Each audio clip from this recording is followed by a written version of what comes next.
Mời khách hàng Lê Văn Dân đến quầy số 3.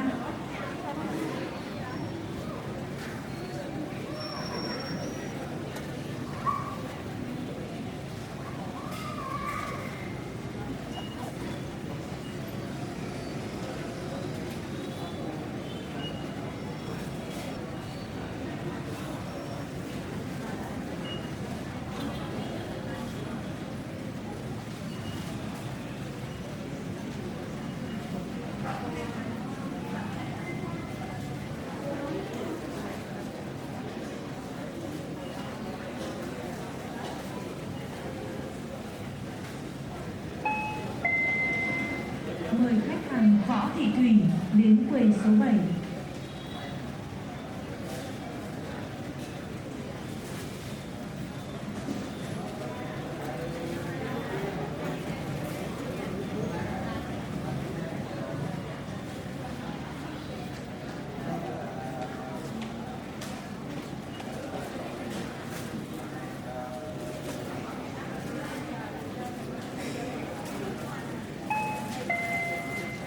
Mời khách hàng Phú Hồng Sơn đến quầy số 12.